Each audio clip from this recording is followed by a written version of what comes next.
লোকটার কথা শুনে আলোর গা গুলিয়ে আসছে। লোকটা আলোর দিকে এগিয়ে আসছে আর আলো পিছাতে থাকে, দেওয়ালের সাথে পিঠ ঠেকে যায়। লোকটা বিশ্রী হেসে আলোর দিকে এগোতে থাকে।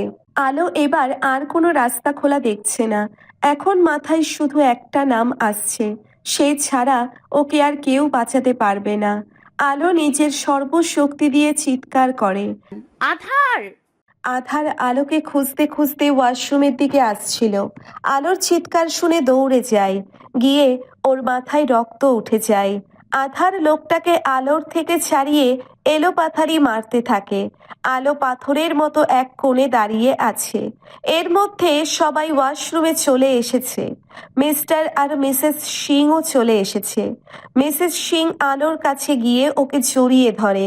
মিস্টার সিং আধারকে থামানোর চেষ্টা করছে। আধার লোকটাকে মারতে মারতে রক্ত বের করে দিয়েছে, তাও থামার নাম নেই। আর বেশিক্ষণ মারলে হয়তো মরেই যাবে।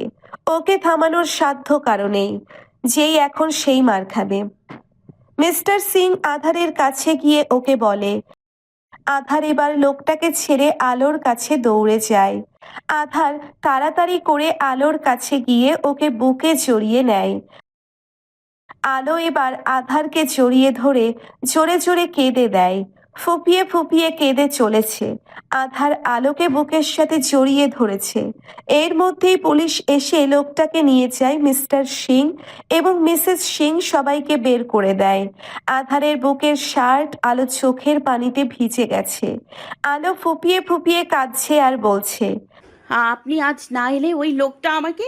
বলেই আবার কেঁদে দিল। আবার বলল, জানেন, ওই গোলাপ ফুলটা দিয়ে লোকটা আমাকে বাজেভাবে টাচ করেছে, বাজে প্রস্তাব দিয়েছে। বলে আবার আধারকে আঁকড়ে ধরে কেঁদে দিয়েছে। আধারের চোখ ওই মাটিতে পড়ে থাকে গোলাপের দিকে স্থির। চোখে মনে হচ্ছে কেউ লাফা ঠেলে দিয়েছে, এমন লাল হয়ে আছে। আধার আলোর মাথায় হাত বুলিয়ে দিতে দিতে বলে, আমি থাকতে কেউ তোমাকে ছুঁতেও পারবে না জান পাখি। আর যে সেটা করার সাহস দেখাবে তাকে আধার চৌধুরী নিজের হাতে শেষ করে দেবে। শেষের কথাটা মনে মনে বলে। আধার আলোকে কোলে তুলে বেরিয়ে যায়। গাড়িতে বসিয়ে নিজেও আলোর পাশে বসে পড়ে। আলোকে বুকের মাঝে নিয়ে বসে আছে। আলো গুটিসুটি মেরে আধারের বুকে মিশে আছে। যতই অপছন্দ করুক, কিন্তু এই মানুষটাকেই সবচেয়ে বেশি বিশ্বাস করতে শুরু করেছে আলো। আধার আলোকে জড়িয়ে ধরে হাসানকে কল করে। হাসান, হ্যাঁ ঠিক আছে, তুমি ওই জানোয়ারটাকে আমার ওয়ার্ল্ডে নিয়ে যাও। কিভাবে নিয়ে যাবে আমি জানি না, ও যেন পুলিশের কাছে না আমার কাছে থাকে। আধার ফোনটা রেখে আলোকে আষ্টে পৃষ্ঠে জড়িয়ে ধরে। আজকের ঘটনায় শুধু আলো না, আধারও ভয় পেয়েছে। আলোকে হারিয়ে ফেলার ভয়। গাড়ি আলোর বাড়ির সামনে এসে দাঁড়ায়। আধার আলোর পোশাক ঠিক করে দিয়ে বলে, তুমি কি চাও তোমার পরিবার তোমাকে নিয়ে চিন্তা করুক? আলো নাতে মাথা নাড়ায়। তাহলে কান্না বন্ধ করে হাসি মুখে বাড়ি যাও, কেমন? হুম। আলো গাড়ি থেকে নেমে বাড়ির ভিতরে চলে যায়। আলো যাওয়ার দিকে তাকিয়ে আধার একটা দীর্ঘশ্বাস ফেলে। মুহূর্তেই চোখ লাল বর্ণ ধারণ করে। আজ রাতে আরো একজনের মৃত্যু হবে, ভয়ঙ্কর মৃত্যু। আলো বাড়ি গিয়ে সবাই দেখে ছোট মলিন হাসি দিয়ে উপরে চলে যায়। সবাই ওর যাওয়ার দিকে তাকিয়ে থাকে। হয়তো টায়ার্ড। সবাই আয়ানের কথায় মাথা দোলায়। আলো রুমে এসে ড্রেস নিয়ে ওয়াশরুমে চলে যায়। পানি ছেড়ে ওর নিচে বসে পড়ে। চোখের পানি আর ঝর্ণার পানি একসাথে মিলে যাচ্ছে। হাতের যে জায়গায় লোকটা ছুঁয়েছিল সে জায়গা টলতে টলতে চামড়া তুলে ফেলে। আলোর তখনকার কথা ভাবতেই গায়ে কাঁটা দিয়ে ওঠে। আচ্ছা, যদি সাইকোটা না থাকতো তাহলে তাহলে কি হতো? আজ আমি সব হারাতাম। বলেই আবার কাঁদতে লাগলো। অনেকক্ষণ পর ওয়াশরুম থেকে বেরিয়ে আসি। এসে দেখে বাবা বিছানায় বসে আছে। কিছু বলবে বাবা? হ্যাঁ মামুনি, তোর সাথে একটা কথা বলার ছিল। বাবা আবার কি বলতে চায়? মনে মনে বলে, হ্যাঁ বাবা বলো। হ্যালো, তোকে না জানিয়ে আমি একটা ডিসিশন নিয়ে ফেলেছি। আধার নিজের ল্যাপটপের স্ক্রিনে সব দেখছে। আনোয়ার সাহেবের কথা শুনে ওর ভ্রু কুঁচকে আসে। কি ডিসিশন নিয়ে ফেলেছে, তাও আলোকে না জানিয়ে? আরো ভালো করে ওদের কথা শুনতে থাকে। দেখ মা, আমাদের বয়স হয়েছে। আমি চাই তোকে একটা ভালো ছেলের হাতে তুলে দিতে। আমার একটা বন্ধুর ছেলে আছে, খুব ভালো, একটা ভালো কোম্পানিতে জব করে। তোকে দেখে ওরা পছন্দ করেছে। কাল তোকে আংটি পরাতে আসবে। আলো তো আনোয়ার সাহেবের কথা শুনে কথা বলতেই ভুলে গেছে। ওর মাথায় এখন শুধু আধারের কথা ঘুরছে। আনোয়ার ইসলাম আলোকে চুপ থাকতে দেখে বলে, চুপ থাকা সম্মতির লক্ষণ। তাহলে আমি ধরে নি তুই রাজি। আলোর মাথায় হাত বুলিয়ে আনোয়ার ইসলাম চলে যায়। আধার আনোয়ার ইসলামের কথা শুনে চোখ লাল হয়ে গেছে। রাগে ঘাড়ের রগ ফুলে উঠছে। রাগে ফুসফুস করছে। ল্যাপটপ উঠিয়ে এক আছাড় মারে। ল্যাপটপটা ভেঙে গুঁড়ো গুঁড়ো হয়ে যায়। আধার শান্ত হতে পারছে না। পুরো রুমে জিনিসপত্র ভাঙতে শুরু করে। আধারের রুম থেকে ভাঙচুরের শব্দ আসতেই বাড়ির সবাই ভয় পেয়ে যায়। আলতাফ চৌধুরী একটা দীর্ঘশ্বাস রুমে চলে যায়। রুমে ঘূর্ণিঝড়ের মতো তাণ্ডব চালিয়ে আধার শান্ত হতে পারে না। আর না, এবার তোমাকে নিজের কাছে নিয়ে আসার সময় হয়ে গেছে। আর পারবো না তোমাকে দূরে রাখতে। কাল বিয়ে তো হবেই, তোমার সাথে আমার বিয়ে হবে।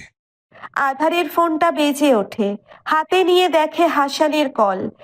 বলো। আধার আরো হিংস্র হয়ে যায়। আসছি। কল কেটে ওয়াশরুমের উদ্দেশ্যে চলে যায়। আনোয়ার সাহেবের কথা শুনে আলো এখনো থ মেরে বসে আছে। ওর মাথায় এখন শুধু আধারের কথা ঘুরছে।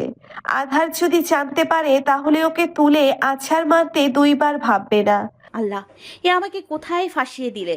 আমি তো শাখের করাতে পড়ে গেলাম।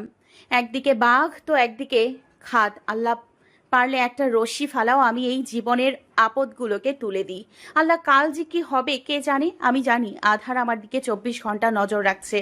ও যদি এই বাড়ির কথা, ও যদি এই বিয়ের কথা জানতে পারে তাহলে তুলকালাম কাণ্ড ঘটাবে। আর বাবাকে বলি হারি আমাকে না জানিয়ে এত বড় সিদ্ধান্ত নিয়ে নিল।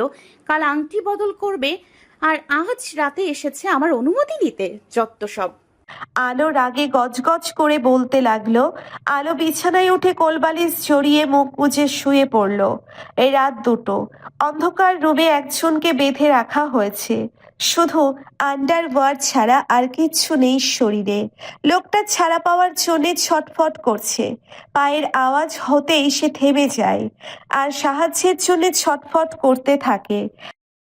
আধার বাঁকা হাসি দিয়ে ওর সামনে বসে বলে, যে তোকে তুলে নিয়ে এলো তার থেকেই ছাড়া পাওয়ার চিন্তা করছিস? হুম। আধার চৌধুরী। কেন চিনতে পারছিস না? তখন তো খুব বড় বড় কথা বলেছিলি। কি যেন বলেছিলি? হ্যাঁ, মনে পড়েছে। আমি কিচ্ছু করতে পারবো না। আমার জান পাখিকে আমি আজ পর্যন্ত ছুঁয়ে দেখিনি।